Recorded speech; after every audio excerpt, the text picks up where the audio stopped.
Primeiro Jornal. Tirol FM, com as primeiras informações do dia. Eu tenho o prazer de receber nesta manhã de segunda-feira a presidente do Sindicato dos Trabalhadores Rurais de Teutônia e Westfália, Liane Brackmann. Bom dia, Liane, um prazer recebê-la. Bom dia, Fabiano, bom dia a todos os ouvintes. É mais uma vez uma satisfação minha estar aqui, poder contribuir com algumas informações. Ano iniciado, né? E sempre a expectativa de novos governantes quando assumem os seus cargos, de como vão se comportar em algumas demandas que no ano passado já eram muito tratadas, a questão do fim da alíquota sobre importação do leite, regras de produção, né? E o sindicato está bastante atento a essa causa, né? Sim, realmente tem várias pautas, né, nesse início de ano que nos aflige e nos preocupa muito, né? Já a questão da energia elétrica, que também teve cortes em relação aos subsídios do valor energético, que respinga lá no custo de produção. E agora então também em janeiro, né, via um decreto onde o ministro da Fazenda então decreta o fim da alíquota antidumping, como a gente chama, que seria sobre a taxa de importação do leite.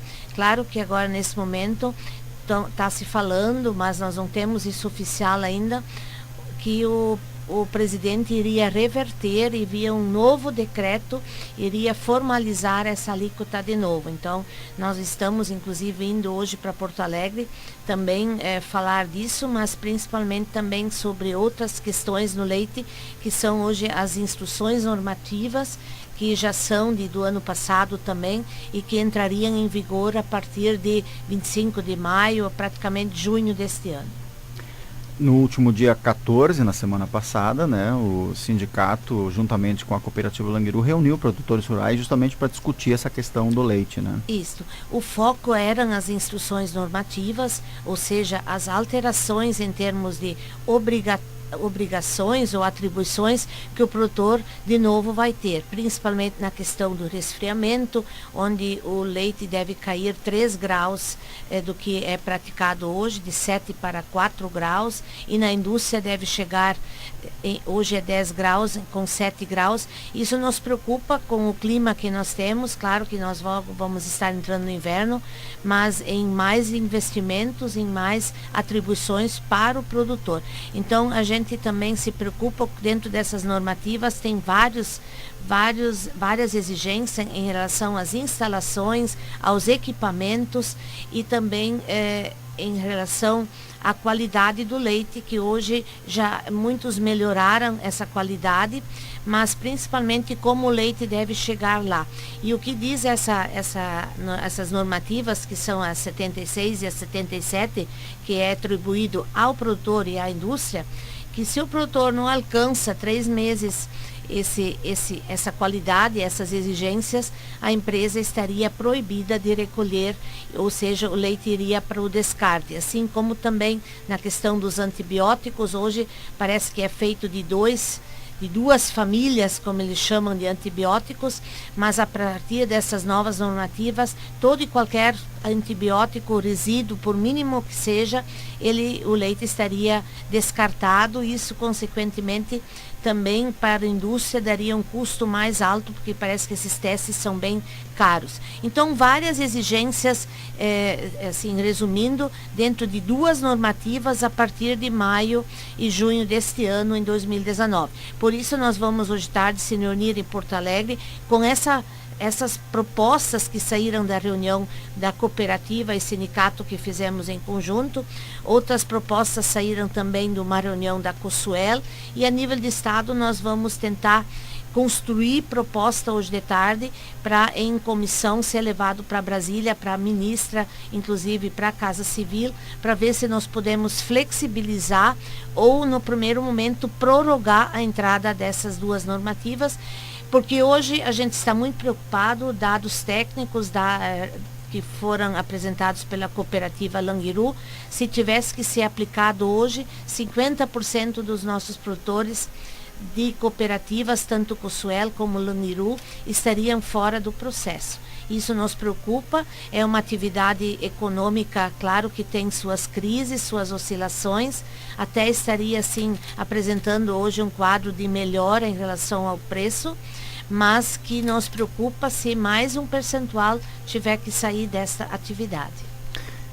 Até acompanhando um pouco sobre as informações desse encontro, o prefeito de Westfália, Otávio Landmayer, que é produtor, dizia que hoje ele não teria coragem de investir no setor, né? Porque justamente essas normativas trazem um aumento de custo na produção. Exatamente. Então, inclusive, a gente chamou nessa reunião prefeitos, vereadores, né, pessoas de outras, tanto órgão público como privado, empresas, enfim, mas principalmente setor público, para os prefeitos verem a situação crítica que essas duas normativas irão trazer para o setor produtivo, principalmente cadeia produtiva do leite, ou seja, o produtor.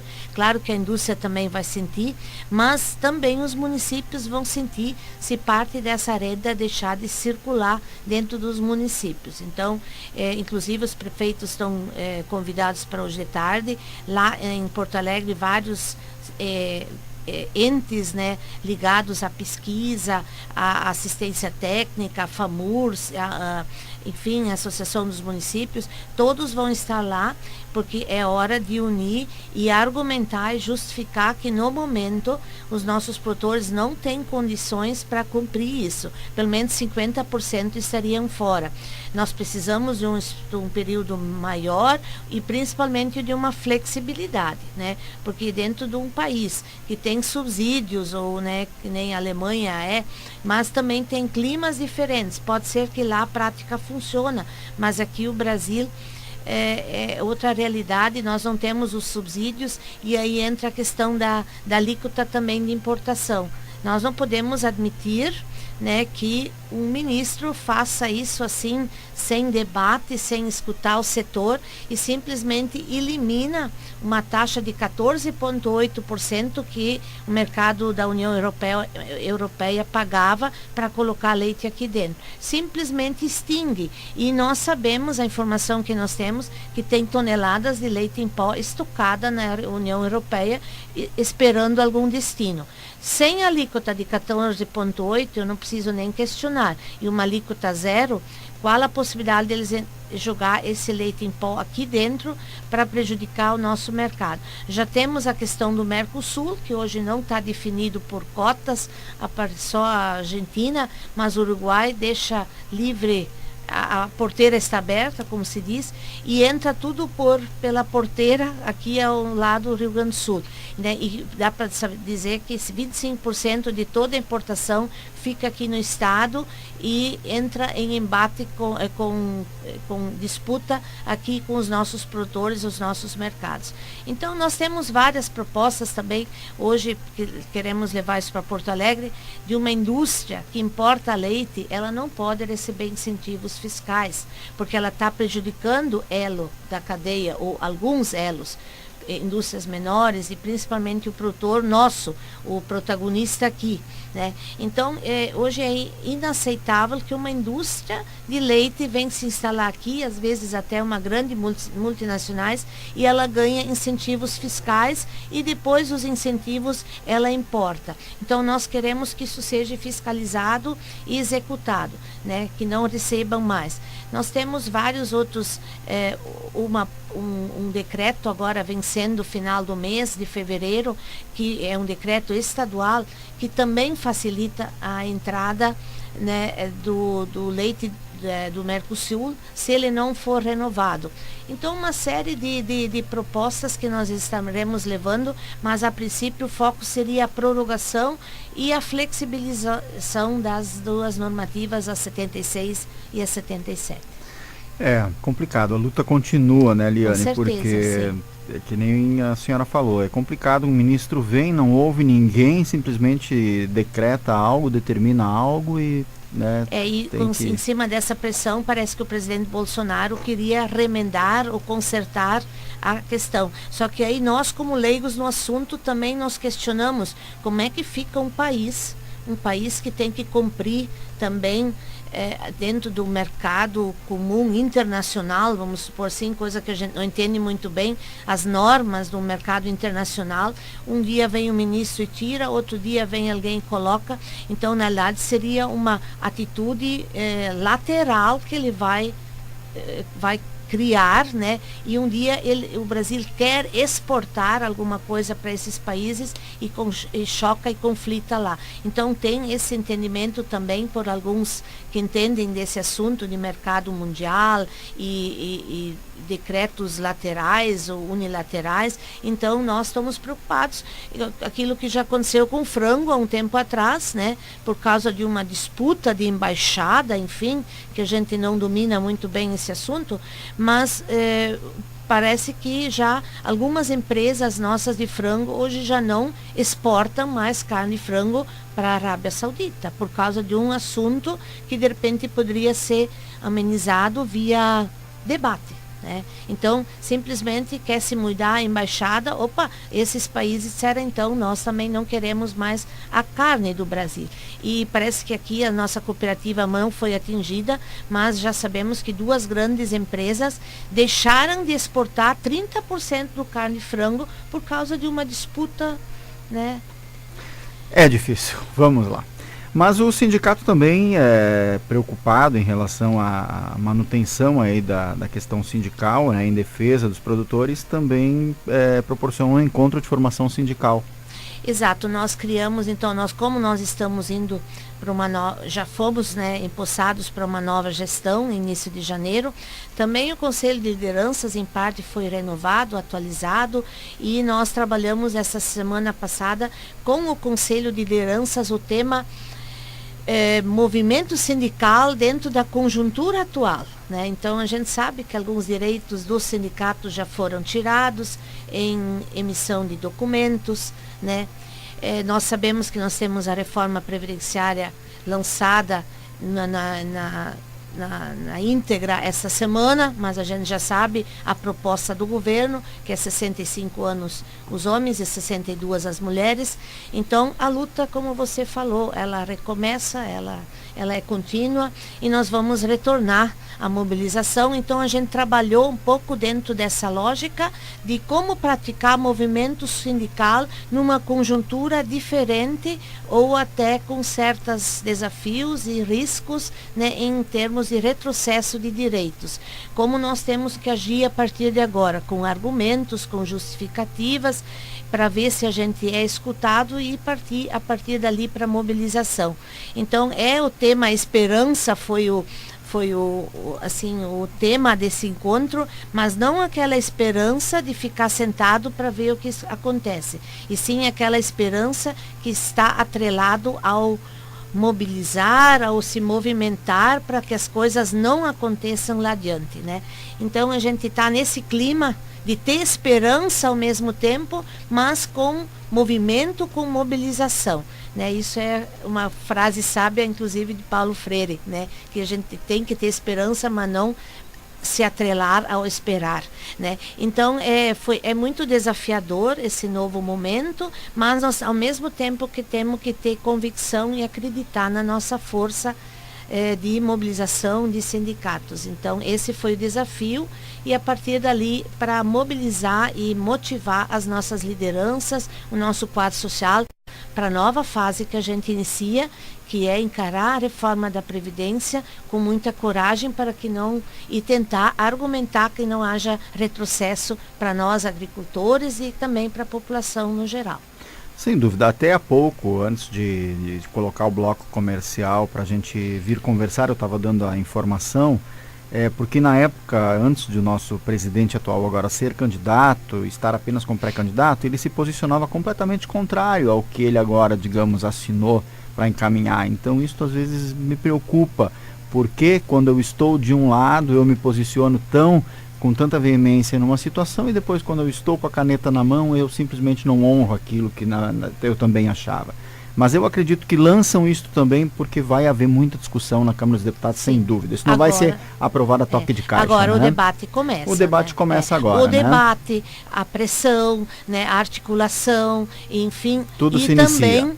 agora começa a movimentação do nosso povo. Eu sempre digo, tudo que nós conquistamos até agora não foi dado por acharem que nós merecíamos ou que nós deveríamos receber isso. Então, tudo que foi nos dado, ou muita coisa que está na Constituição Federal, foi conquistado. Foi conquistado a própria aposentadoria para os rurais. Então, agora chegou a nossa hora de ir para os gabinetes. Nós não vamos dar trégua, nós vamos estar lá dia a dia em Brasília. Nós irmos para as ruas e mostrar que nós não queremos retrocesso nessa questão da idade, né? Então, vamos ver o que a gente consegue negociar. Mas a gente sabe também que ele tem boa parte hoje de aliados e uma boa parte do Congresso do lado do nosso presidente. Mas com certeza haverá muito debate em cima negociação, disso. Muita agora negociação. começa a negociação. Sem dúvida. O sindicato também prepara já a sua assembleia, né? Isso, já temos a assembleia marcada, dia 27 de março, né?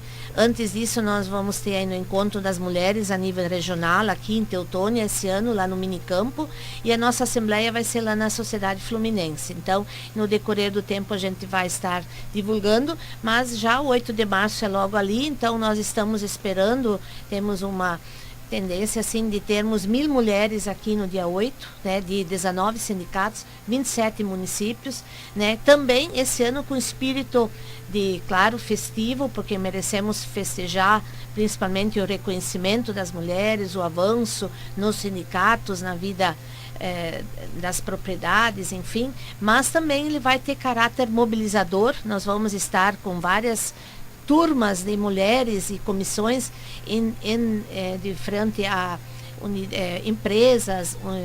Hoje nós temos o nosso prefeito de Teutônia, que é presidente da AMVAT, então a gente vai também tentar um contato com ele naquele dia, que ele representa hoje toda a região. O que as mulheres querem em termos de desenvolvimento regional sustentável também, e também pedindo apoio político, né, dos órgãos políticos para esse enfrentamento da questão previdenciária, enfim, outros temas, a questão dos agrotóxicos, a questão hoje da saúde, né, que também já respinga de novo em alguns pontos, em alguns lugares, né, aqui na nossa região. Então nós vamos ter, e claro, reflexão, né, nós vamos ter muita reflexão no dia 8 de março. Então, de antemão, vai ter oportunidade de eu convidar em outros momentos, mas 8 de março é Teutônia, o encontro regional no Minicampo, né, como nós chamamos, a Associação dos Funcionários, e a programação já está pronta, no dia vai ter muita coisa lá. Mas, ao mesmo tempo, vai ter mobilizações, né, inclusive em Teutônia, frente a empresas, órgãos públicos, o próprio INSS, né, para nós simbolizar que a luta começou novamente, né? Então, isso tudo vai acontecer durante o mês de março. E a nossa Assembleia de Prestação de Contas, né, do exercício de 2018 acontecerá, então, no dia 27, né, de março em Westfália. Tá certo. Com certeza o ouvinte ainda estará sendo informado nos próximos dias, no decorrer, na programação da Tirol, sobre as atividades, então, mas o mês de março realmente iniciando bastante intenso, né, e acompanhando também de perto a tramitação em Brasília dessa reforma da Previdência, que preocupa a todos, com certeza. Com certeza, até lá nós já teremos mais notícias, mais informações, como a partir de quarta-feira, quando será entregue, né, a proposta oficialmente, como é que vão ser os debates, como é que vai ser o cronograma, né, enfim, e aí como é que nós vamos agir, né, a partir dali, quando a proposta oficial estiver no Congresso. Então, Previdência é pauta número 1, mas além disso nós temos outras pautas, né, como eu já falei, voltadas ao setor leite, a questão da saúde, a questão, hoje o sindicato se envolve com todos os temas, inclusive com a educação também, que tem que ser bem analisado. Nós não podemos admitir que hoje os nossos filhos, tanto faz são rurais ou urbanos, né, deixem de ter a oportunidade de fazer a sua faculdade, seu curso técnico. Então nós estamos atentos a isso também. E outros segmentos, né, que o Plano Safra, que nós já começamos a construir, né, as propostas que nós queremos, né, de volta de juros mais subsidiados, enfim, para que o nosso agricultor possa começar a investir de novo. E eu sempre digo, o governo, indiferente se é local, estadual ou a nível de União, se ele entende que a agricultura familiar alimenta o nosso país, 70%, 80% da comida, ele tem um olhar especial para essa classe, né? Então, hoje os professores começam, os alunos começam, então a gente também quer estender aqui a admiração que tem por essa classe, né? Tanto, principalmente os professores que hoje começam sem às vezes terem, né, assim, uma expectativa salarial ou de pagamento em dia. Enfim, a gente quer, como setor rural, transmitir muita força para eles também. Tá certo, Liane. Quero agradecer muito já a sua participação, desejar uma ótima semana e deixo o espaço à disposição. Muito obrigado, Fabiano, e a gente está sempre à disposição para contribuir, claro, dentro de um debate, olhando todos os ângulos das pautas, né, pesadas que nós temos hoje, né? Ninguém é totalmente contra reformas, né, 100%, mas dentro de uma realidade que condiz com os nossos trabalhadores. Então queremos sim reformas, mas para todos os segmentos, né? Desde o judiciário, né, os outros setores para também, todos. políticos, né, que eles também entrem, né, então na linha das reformas como nós trabalhadores, certo? Sem dúvida. Obrigado, Liane, sempre convidada. Bom dia.